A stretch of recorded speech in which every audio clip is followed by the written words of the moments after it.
Oi, pessoal, tudo bem? Sejam bem-vindos de novo. Então, na última aula, a gente falou sobre algumas alternativas de software que vocês poderiam utilizar, né, em relação ao Huffman da Cochrane.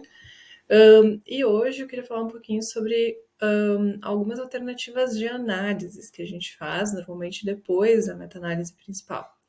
Então, uma delas seria os tipos de análise estratificadas, né, ou de subgrupo, que são bastante comuns, e também análises de sensibilidade. Elas são muito parecidas, então às vezes existe alguma confusão, né, entre qual delas a gente deveria utilizar e para que elas servem, mas basicamente o ponto, né, onde existe uma diferença é justamente o motivo de se fazer, né?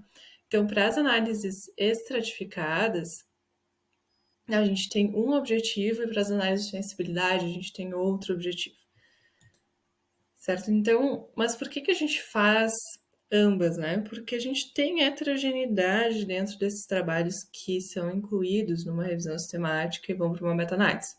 E muitas vezes essa heterogeneidade é alta, né? Ela pode ser alta, média, ou inclusive baixa, mas ainda em estudos onde a gente sabe que existe uma heterogeneidade baixa, né, entre os estudos incluídos na revisão sistemática, ainda assim vai existir algum grau de separação, né, dentro desses estudos. Por exemplo, se eu estou falando de uma população de camundongos, por exemplo, vou ter machos, fêmeas, muitas vezes, né? Então, alguns estudos com uma porcentagem maior ou menor de machos, ou inclusive exclusivamente com machos. Eu posso ter uma diferença em doses de algum tipo de intervenção. Eu posso ter diferenças em protocolos de indução, né, de uma condição no animal. Se eu estou falando de célula também, eu posso ter várias diferenças de tratamento, de passagem de células, uh, enfim, tempo de tratamento, ou às vezes tempo para avaliar. Então, sempre vai ter alguma fonte de heterogeneidade, certo? E essa heterogeneidade, vocês devem ter visto também, ou vão ver ainda no curso, ela é medida, né?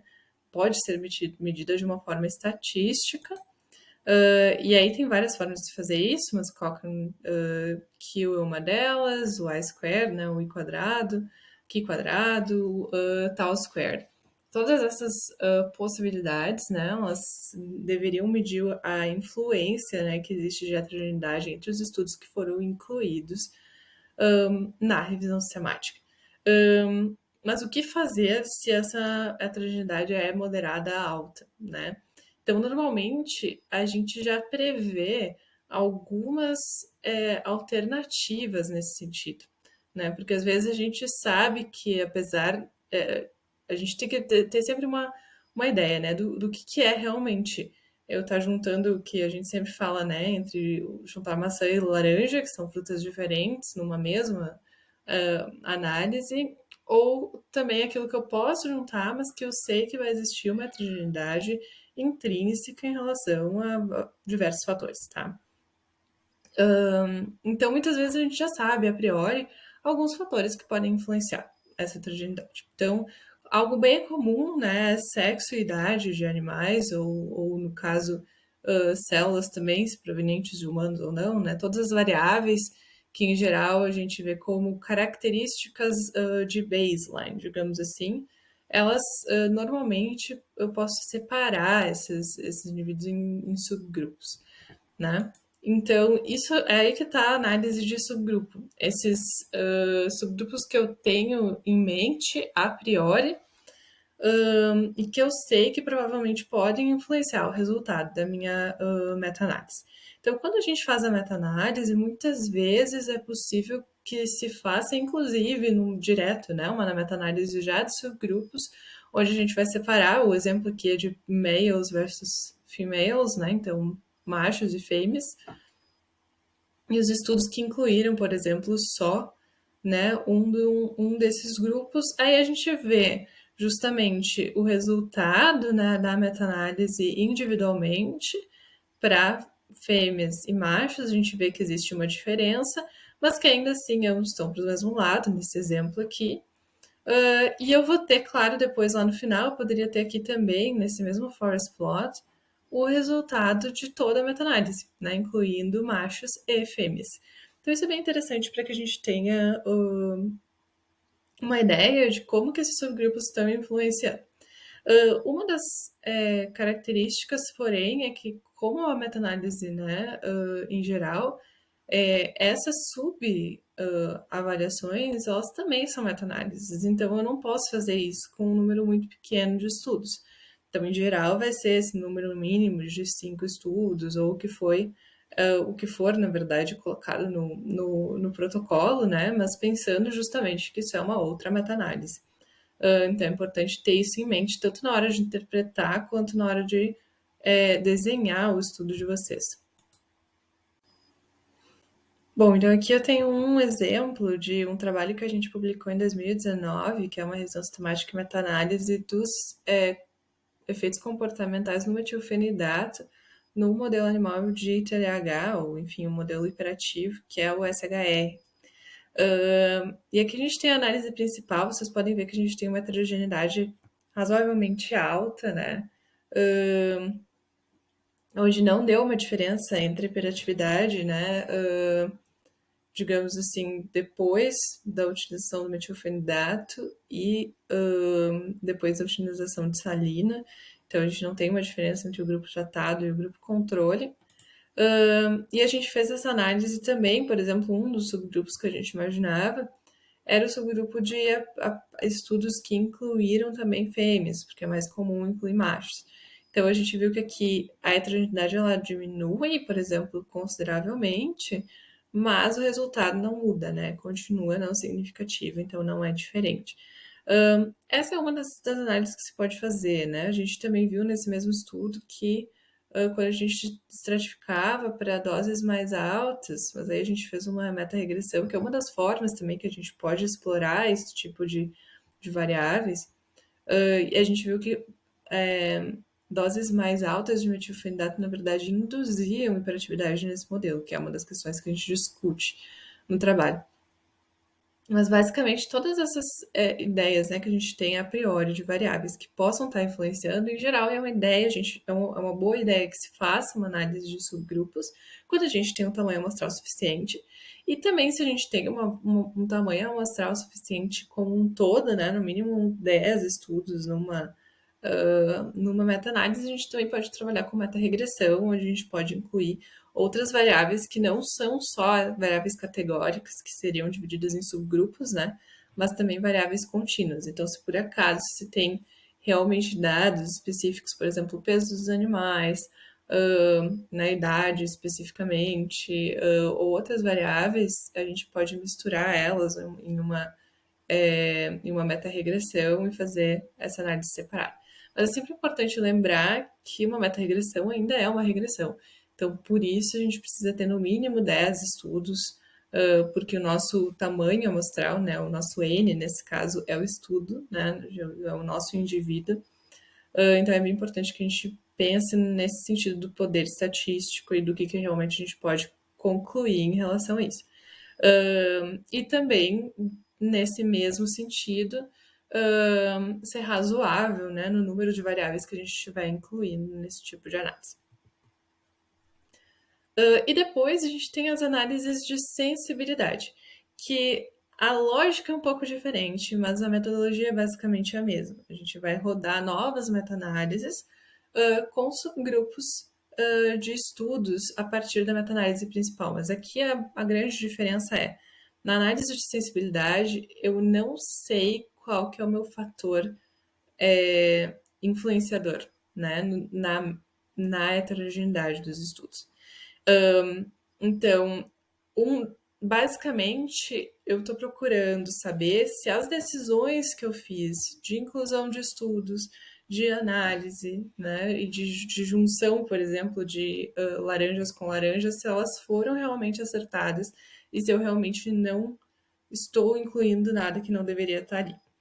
Então, uma das formas de fazer isso de uma maneira global e que é bastante utilizada é o que a gente chama de jackknife, que seria basicamente retirar um dos estudos de cada vez e rodar novamente a análise. Então, basicamente, se eu tinha 10 estudos originais, eu vou tirar o primeiro, rodar com 9, tirar o segundo, rodar com 9 de novo, e assim por diante, e ver se o meu tamanho de efeito ou a direção do resultado está mudando.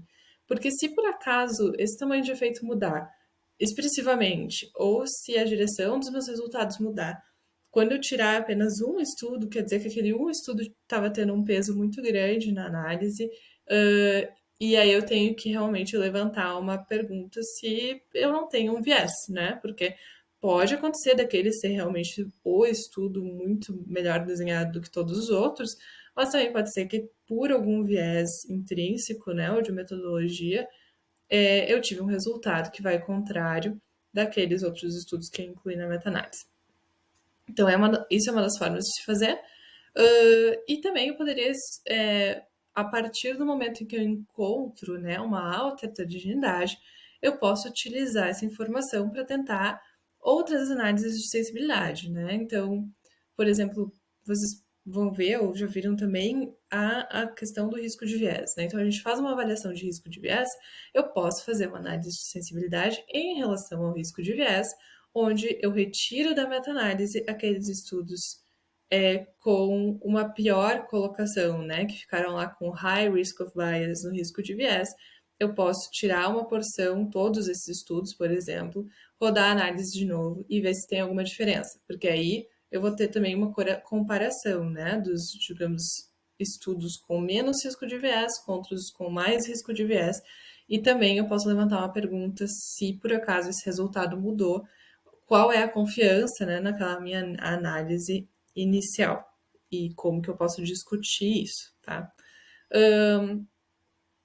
E assim eu posso fazer com outras variáveis que talvez surjam, né, após esse momento de análise, onde a gente vai poder ver se realmente essas decisões elas foram acertadas, né? Então isso pode ser feito também com dosagens, por exemplo, lá no meu protocolo eu decidi que eu ia incluir tudo que era de 10 a 20 unidades tal de tratamento, tá? Aí no final vocês veem que na verdade existem muitos estudos próximos de 10, poucos próximos de 20. Talvez isso está inserindo algum tipo de heterogeneidade. Vocês podem retirar os estudos com maior dosagem, ver se muda alguma coisa. Tá? Então, basicamente, essa é a ideia da análise de sensibilidade. A análise de sensibilidade, via de regra, não vai mudar totalmente o resultado principal do teu estudo, porque o resultado principal é aquele desenho que se fez para a meta-análise. Então, muitas pessoas já me perguntaram isso, e eu acho que talvez até seja uma discussão aberta na área, se, uh, se na verdade eu encontrar algo muito importante numa análise de sensibilidade, se isso não deveria ser melhor focado no estudo principal, porque no momento de reportar esse tipo de informação, muitas vezes no estudo original, né, e na parte do corpo do artigo, vai estar apresentada a meta-análise principal, e aí eu vou ter lá no suplementar todas as análises de sensibilidade. E às vezes eu posso ter algo muito importante lá que não foi destacado no artigo. Mas isso é uma questão de escolha do autor. O ideal é que seja o mais transparente possível e que todas essas informações sejam disponibilizadas para que o autor, para que o leitor possa, claro, tomar conhecimento disso e fazer a própria interpretação. Mas é importante que se tenha em mente, né, que as análises de sensibilidade elas são bastante importantes nesse sentido e elas precisam ser bem pensadas no momento também do reporte desse estudo, porque se, por exemplo, a gente, né, encontra um artigo que realmente está levando todo o meu resultado, isso tem que ter necessariamente destacado, né, no momento de colocar os resultados e na discussão do trabalho. Então, só gostaria de falar isso. Mas basicamente, então, a análise aqui, ambas, né, subgrupos e de sensibilidade, elas são refazer as meta-análises com partes diferentes dos meus estudos, ou números diferentes dos meus estudos, para ver essas diferenças e que, em geral, vai estar explicando o quanto de heterogeneidade eu tinha. Né? E lembrando que a meta-regressão também é algo interessante nesse sentido. Aqui também um último exemplo de como que a gente pode fazer uma análise de sensibilidade.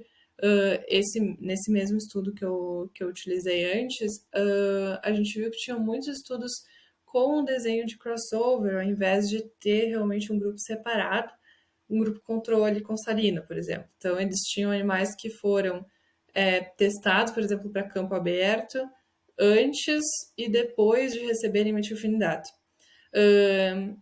E a gente achou que seria interessante incluir esses resultados, mas ao mesmo tempo eles poderiam estar influenciando o meu resultado final da meta-análise, certo? Porque é um desenho razoavelmente diferente, eu posso ter uma influência. Então, aqui nesse caso, a gente separou esses estudos e fez uma meta-análise só com os estudos que tinham esse desenho de crossover e não mudou os nossos resultados, então essa informação foi lá para suplementar e é uma validação, digamos assim, do resultado que a gente encontrou. Esse resultado não está sendo influenciado porque alguns estudos escolheram não fazer um grupo separado, por exemplo, com tratamento de salina para comparar com o metilfenidato. Então é isso, espero que tenha ajudado vocês. De novo, fica o meu e-mail, qualquer dúvida que vocês tiverem. E ressaltar que praticamente toda a revisão sistemática vai ter que ter algumas análises de subgrupo, algumas análises de sensibilidade, para que exista essa validação do meu resultado de meta-análise principal, mas também sempre lembrando a limitação do tamanho amostral. Então, revisões sistemáticas com um número pequeno de estudos não faria sentido eu fazer toda essa separação, porque aí realmente eu tenho uma limitação estatística nesse caso, certo? E é isso, um abraço.